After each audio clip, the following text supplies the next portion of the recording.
Hello everyone. मेरा नाम संस्कृति है। एमबीपीएससी प्री 2025 की हमारी जो वीडियो सीरीज चल रही है उसमें आज का हमारा टॉपिक है भारत वन स्थिति रिपोर्ट, इंडियन फॉरेस्ट रिपोर्ट। ये जो रिपोर्ट है वो 2024 में दिसंबर में ये रिपोर्ट आई है और यहाँ से क्वेश्चन इस बार बनेंगे क्योंकि ये रिपोर्ट जो है वो दो यूनिट जो है उसमें कवर करेगी। जैसे हम यूनिट 3 की बात करें तो उसमें इंडियन ज्योग्राफी है और उसमें भी वन दिए हैं, और अगर हम यूनिट 4 की बात करें तो उसमें एमपी ज्योग्राफी है तो उसमें भी वन दिए हैं। और इस बार 100% क्वेश्चन जो है वो इससे आने वाला है, मतलब 2 से 3 क्वेश्चन आप मान के चलिए इससे आएगा। हम देखते हैं और आप वीडियो को लास्ट तक देखिएगा क्योंकि पहले भारत वन स्थिति रिपोर्ट बताऊंगी और फिर एमपी के संदर्भ में स्पेशली जो है जो जो हमारे पास डाटा है वो हम देखेंगे लास्ट में, तो आप लास्ट तक वीडियो को देखिएगा। सबसे पहले हम देखते हैं भारत वन स्थिति रिपोर्ट। ये रिपोर्ट को पब्लिश कौन करता है, सबसे पहले हमें ये देखना पड़ेगा। तो केंद्रीय वन पर्यावरण एवं जलवायु परिवर्तन मंत्रालय, तो ये मंत्रालय का नाम है। इस मंत्रालय के तत्वाधान में एफएसआई यानी कि forest survey of India report कौन प्रकाशित करता है, तो फॉरेस्ट सर्वे ऑफ इंडिया प्रकाशित करता है। क्या ये रिपोर्ट हर साल प्रकाशित होती है, तो नहीं, ये रिपोर्ट द्विवार्षिक रिपोर्ट है। हालांकि जो हम ये रिपोर्ट पढ़ रहे हैं वो 2023 वाली है, तो पहले 2021 में रिपोर्ट आई थी, फिर 2023 में रिपोर्ट आई थी। 2023 वाली जो है वो 2024 में आएंगी रिपोर्ट। तो ये रिपोर्ट हर 2 साल में पब्लिश होती है। सबसे पहली रिपोर्ट कब आई थी, तो 1987 में सबसे पहली रिपोर्ट आई थी। और अभी वर्तमान में जो भारत वन स्थिति रिपोर्ट 2023 आई है वो 18वां प्रकाशन है। ठीक है, तो ये सारे फैक्ट्स हमको याद रखना है। इसके बाद हम आगे चलते हैं। तो सबसे इंपॉर्टेंट अब मैं आपको आगे बताऊंगी कि फॉरेस्ट एरिया यानी फॉरेस्ट कवर और ट्री कवर में क्या डिफरेंस है, वो अभी हम आगे देखेंगे।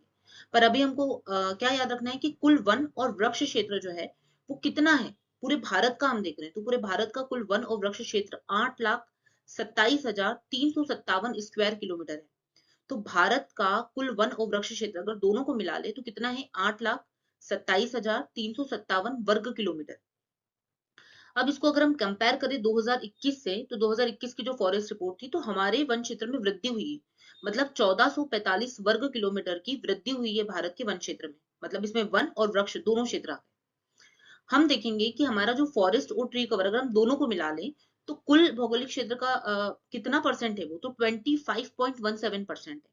हालांकि 1988 में जो हमारी पॉलिसी आई थी उसमें हमने लक्ष्य बनाया था कि कुल भारत का 33% भाग पे वन होने चाहिए, ये हमारा लक्ष्य है। हम उसको अचीव नहीं कर पाए। अभी भी हमारे अगर हम देखें तो देश के कुल भौगोलिक क्षेत्र में वृक्ष हमको कितने देखने को मिलेंगे, जो वन क्षेत्र है वो 25.17 है। और ये दोनों का मिक्स, दोनों को मिला के बोल रहे हैं हम, फॉरेस्ट एरिया और ट्री एरिया दोनों को मिला के बोल रहे हैं 24.17। ये याद रखना, ये क्वेश्चन आ सकता है कि कितना है भौगोलिक क्षेत्र का वन क्षेत्र, तो कितना है, 25.17% है।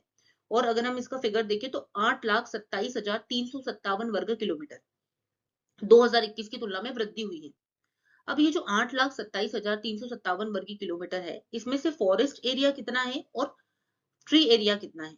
तो फॉरेस्ट एरिया कितना है, 21.76। तो ये जो 25.17 है इसमें से 21.76 यानी कि 21.76% जो है वो फॉरेस्ट एरिया यानी वन क्षेत्र है। जबकि वृक्ष क्षेत्र कितना है, तो 3.41% है। ये हमें याद रखना है क्योंकि क्वेश्चन 100% आएगा इससे। तो हमको, और ये बहुत ज्यादा डाटा है तो आप रोज इसको थोड़ा बहुत 5-1 मिनट देख लेंगे तो याद हो जाएगा, या वीडियो को आप बार बार सुन लो तो उससे भी याद हो जाएगा। तो हमारा कुल वन और वृक्ष क्षेत्र कितना है, 8,27,325 स्क्वायर किलोमीटर, 357 स्क्वायर किलोमीटर। इसमें से जो फॉरेस्ट एरिया है वो कितना है, तो 7,15,343। अगर अभी फिगर नहीं भी याद रख सके तो हमको इतना तो पता होना चाहिए कि 25.17% कुल है, उसमें से 21.76% कितना है फॉरेस्ट एरिया और 3.41% जो है वो ट्री एरिया है। अब 2021 की तुलना में अगर हम देखें तो वनावरण हम देखें तो वनावरण में वृद्धि हुई है, मतलब कि जो फॉरेस्ट एरिया है उसमें वृद्धि हुई है 156 वर्ग किलोमीटर की। जबकि हम देखिए ट्री एरिया में तो कितनी वृद्धि हुई है, तो 1289 वर्ग किलोमीटर की। तो हमको सिर्फ इतना याद रखना है कि वन क्षेत्र में भी वृद्धि हुई है और वृक्ष क्षेत्र में भी। डाटा बहुत ज्यादा है, जितना आपसे हो सके उतना कीजिएगा, पर ये तो इंपॉर्टेंट है कि कुल कितना है, तो 8,27,357। और पूरे भौगोलिक क्षेत्र का कितना प्रतिशत वन हम देखेंगे तो 25.17 है। इस 25 में से 21.76 कितना है वन क्षेत्र का, और 3.41 कितना है वृक्ष क्षेत्र का, इतना तो याद करना ही है। आगे देखते हैं। अब मैं आपको बताती हूँ कि फॉरेस्ट कवर क्या होता है और ट्री कवर क्या होता है। फॉरेस्ट कवर जो है, जब 1 हेक्टेयर से अधिक की भूमि है और उस पर जो वृक्ष लगे हैं उनमें कैनोपी डेंसिटी 10% या उससे ज्यादा की होना चाहिए। अब क्वेश्चन ये उठता है कि कैनोपी क्या होती है। तो आप ये वृक्ष देख रहे हो, तो ये वृक्ष का जो ये छाया है, जो छत्रक बना है वृक्ष का, ठीक है ना, ये जो छतरी है वृक्ष की, ये क्या है, कैनोपी, इसको हम क्या बोलेंगे, कैनोपी। तो 10% जो है वो कैनोपी डेंसिटी होना चाहिए, मतलब ये जो है इसमें घनापन होना चाहिए, ठीक है। हम इसको तब हम बोलेंगे कि फॉरेस्ट कवर है। तो इसकी दो शर्तें होती है। फॉरेस्ट कवर हम किसे कहेंगे, अगर 1 हेक्टेयर से अधिक की भूमि है और कैनोपी डेंसिटी 10% होगी तो हम उसे फॉरेस्ट कवर बोलेंगे। यहाँ पर हमको घनत्व ज्यादा देखने को मिल रहा है वनों का, सघन वन देखने को मिल रहे हैं, और यहाँ पर दूर दूर है, इसका मतलब क्या है, वन जो है वो कम सघन है, यहाँ पे जो है वो घनत्व कम है। तो कैनोपी डेंसिटी यहाँ पे ज्यादा है और यहाँ पे कम देखने को मिल रही है, ठीक है। कैनोपी का मतलब समझ में आ गया, ये जो वृक्ष के ऊपर जितना ये जो छाया क्षेत्र, ये इसका जो छत्रक है, वही क्या है, कैनोपी कहलाती है, तो वो ज्यादा होना चाहिए, तभी तो वृक्ष वन जो है वो घना दिखाई देगा।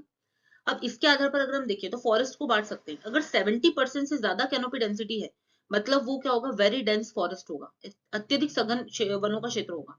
अगर वो 40 से 70% तक है तो वो मॉडरेटली डेंस फॉरेस्ट होगा, और 10 to 40% है मतलब वो ओपन फॉरेस्ट होगा। तो ये हमको पता होना चाहिए। तो ये हो गया फॉरेस्ट कवर। फॉरेस्ट कवर की शर्त क्या है, 1 हेक्टेयर भूमि, 1 हेक्टेयर या उससे ज्यादा की भूमि, उससे कम नहीं होना चाहिए, और कैनोपी डेंसिटी कितनी होना चाहिए, 10%। तो ये होगा फॉरेस्ट कवर। पर ट्री कवर क्या होगा, तो वनों से आच्छादित क्षेत्र, सिर्फ वृक्ष होना चाहिए और 1 हेक्टेयर से कम। ऐसा क्यों, क्योंकि वन जो क्षेत्र अभी हमने देखा, यानी कि फॉरेस्ट कवर देखा, उसमें तो फॉरेस्ट वाले एरिया आ जाएगा।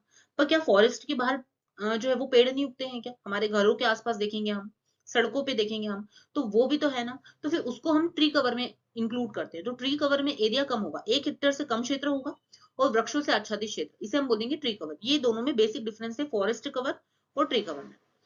अब हमें ये याद रखना है कि वन और वृक्ष आवरण दोनों को अगर मिला दे तो सबसे ज्यादा वृद्धि 3 राज्यों ने बताई है, वृद्धि बताई है। वन और वृक्ष आवरण में अधिकतम वृद्धि दिखाने वाले 3 राज्य कौन से हैं, तो छत्तीसगढ़ में सबसे ज्यादा वृद्धि हुई, फिर यूपी में हुई, फिर उड़ीसा में। अगर हम इनका ये फिगर ध्यान नहीं रख पा रहे कि कितने स्क्वायर किलोमीटर में हुई, तो उसको जाने दीजिए। हमको स्टेट तो याद होना चाहिए कि वन और वृक्ष क्षेत्र में सर्वाधिक अधिकतम वृद्धि जो है वो 3 राज्य ने दिखाई है, वो है छत्तीसगढ़, यूपी और फिर उड़ीसा। आगे देखते हैं। अब आता है कि वनावरण में अधिकतम वृद्धि। अभी तक हमने देखा, अभी हमने लास्ट स्लाइड में क्या देखा कि वृक्ष क्षेत्र और वन क्षेत्र दोनों को मिक्स करके हम बता रहे थे कि वो सबसे ज्यादा वृद्धि कहाँ पे हुई है। तो हमने देखा था कि छत्तीसगढ़ में, फिर यूपी में और फिर उड़ीसा में। पर यहाँ बोल रहा है वन आवरण, मतलब सिर्फ और सिर्फ जो है वो फॉरेस्ट कवर की बात कर रहे हैं कि फॉरेस्ट एरिया में अधिकतम वृद्धि कहाँ पे हुई है। तो फॉरेस्ट एरिया में सबसे ज्यादा वृद्धि मिजोरम में हुई है, फिर गुजरात में हुई है, और फिर उड़ीसा में। अगर हम दोनों की बात करेंगे कि फॉरेस्ट कवर और ट्री कवर दोनों कहां पर बड़े हैं, तो वो हम देखेंगे छत्तीसगढ़ में, फिर कहां देखेंगे, यूपी में, और फिर है उड़ीसा। पर सिर्फ हम फॉरेस्ट कवर की बात कर रहे हैं, सिर्फ वनावरण की बात कर रहे हैं, तो वो कहां बड़ा है, मिजोरम में, गुजरात में और फिर उड़ीसा में। इसके बाद हम देखते हैं क्षेत्रफल के हिसाब से। ये तो हमने पूरा टोटल देखा। अगर हम एरिया वाइज देखें, क्षेत्रफल के हिसाब से देखें, तो क्षेत्रफल के हिसाब से वन और वृक्ष आवरण दोनों में सबसे ज्यादा कहां पर है। यहाँ पर समझना दोनों में अंतर। अभी हमने देखा वन और वृक्ष आवरण में वृद्धि हुई है, वृद्धि हुई है मतलब पिछले साल से हम ग्रोथ देख रहे हैं, इसलिए हमने छत्तीसगढ़ बोला। तो वन और वृक्ष आवरण में जो वृद्धि हुई है, मतलब पिछले 2021 की रिपोर्ट से अगर हम देखेंगे तो वृद्धि कहां पर हुई है, छत्तीसगढ़, यूपी और उड़ीसा में। पर अगर नॉर्मली देखें कि हम वृक्ष और वन आवरण सबसे ज्यादा कहां पर है क्षेत्रफल के हिसाब से, तो उसमें मध्य प्रदेश है।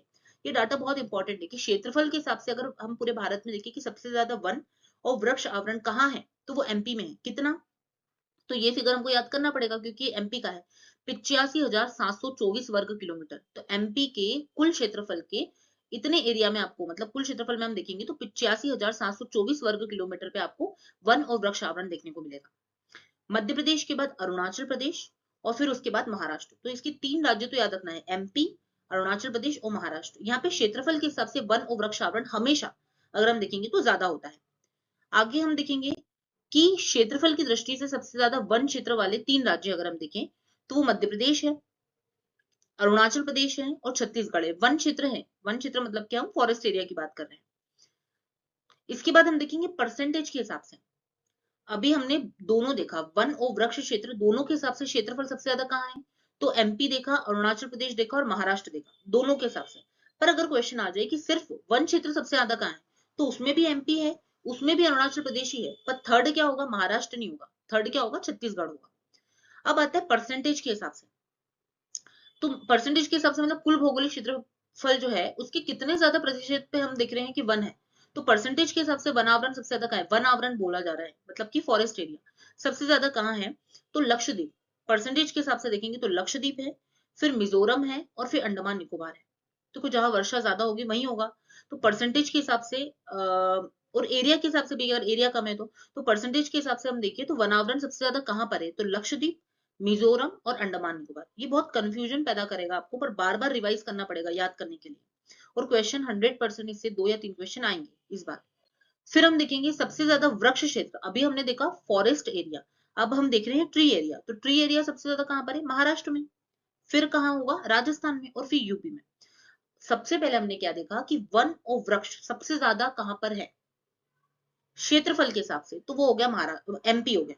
एमपी के बाद हो गया अरुणाचल प्रदेश, और फिर उसके बाद हो गया महाराष्ट्र सबसे ज्यादा, दोनों को मिला के।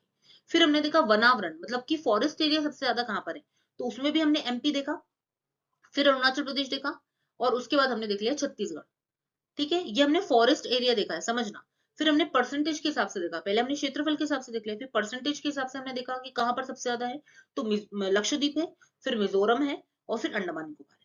अब हम ट्री कवर देख रहे हैं, मतलब ट्री एरिया के हिसाब से हम देखिए कि सबसे ज्यादा कहां पर है, तो फॉरेस्ट एरिया सबसे ज्यादा एमपी में है, याद रखना, पर ट्री एरिया सबसे ज्यादा महाराष्ट्र में है। तो सबसे ज्यादा महाराष्ट्र, उसके बाद फिर राजस्थान, और फिर यूपी। बार बार रिवाइज करना पड़ेगा आपको। इसके बाद परसेंटेज के हिसाब से हम देखिए कि सबसे ज्यादा फॉरेस्ट सॉरी ट्री एरिया कहां पर है, सबसे ज्यादा परसेंटेज के हिसाब से चंडीगढ़ में है, फिर दिल्ली में है, और फिर केरल में। आगे बढ़ते हैं।